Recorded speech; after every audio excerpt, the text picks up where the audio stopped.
Well, it was gripped by far-right extremist unrest this summer, becoming a theatre of violent protest and Nazi salutes. Today, Chancellor Angela Merkel is visiting Chemnitz to meet residents there. Violence was initially sparked in the city after a local man was stabbed by suspects, later identified as asylum seekers. Meanwhile, far-right groups continue to make political gains across Germany. The AfD party won 13% of the vote in last year's elections. Some analysts say the country is now more divided politically than at any time since reunification. John Lawrenson reports. The streets have become their territory. As on this Saturday in Eberswalde, a small town in the northwest of Germany. In the crowd, a couple of pensioners angry about immigration. Things have to change in Germany. It can't go on like this. And the only means we have to achieve our goal is to take to the streets. We are not Nazis like they claim we are. We're citizens, like any other, but we do not agree with this government's policies. Like Regine and Detlev, these demonstrators consider themselves patriots, but they aren't bothered by the skinheads in the crowd. Andre Poggenberg, a member of the AfD's radical wing, is open about his aims. Personally, I'm in favour of the shift to the right. For decades, Germany has been drifting to the left, so the only way to get back to normal is to move things back to the right. The only thing is to avoid extremism, and that's what the AfD is doing. Always pushing the limits, a winning strategy. The AfD is now in all of the regional parliaments and the Bundestag. This is the parliament in Dresden, in a region where the party took 20% of the votes at the last elections. Their leader, Jörg Urban, is a former Green. For him, the AfD is the new Conservative Party, and he has proof. What separates us from the CDU? Well, have a look at their campaign poster from 1991. It says, "Abuse of the asylum system must stop." And here's a recent AfD one. "The right of asylum needs clear rules." Yet we're the ones being labeled Nazis, while they're the good old CDU. The AfD claims they have simply taken up the conservative causes abandoned by Angela Merkel's CDU. The AfD has brought conservatism back into politics.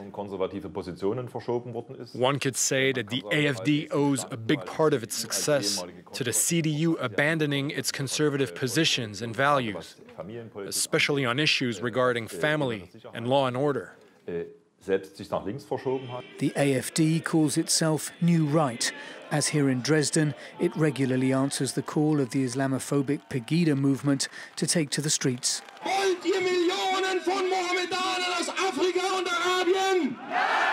You find different groups, Generation Identity, for example, along with the simple AfD voters.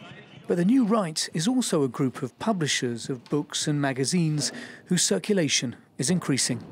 The peak you see here is September 2015, when the borders were opened. All of a sudden, the number of views on our internet site doubled. Subscriptions massively increased without any advertising campaign. In the traditional parties, or in the traditional media, you can no longer speak openly about these questions.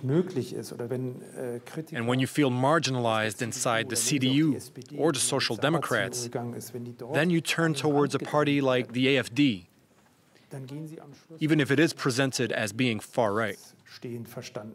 So, an out and proud right-wing party that sees itself as democratic. Only far from the television cameras, in front of the voters, the AfD is more outspoken, even about the Nazi period.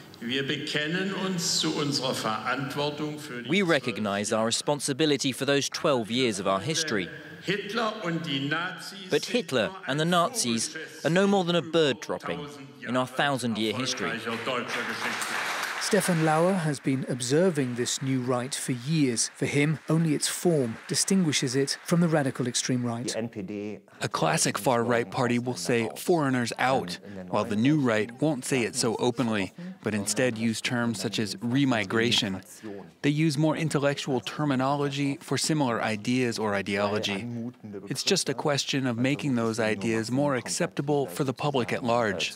Germany is getting used to extreme right ideas. According to a recent study, 1/3 of people in the former East Germany say they are xenophobic. Against them, there are counter-demonstrators like here in Dresden, but many of these people see the damage that's already been done.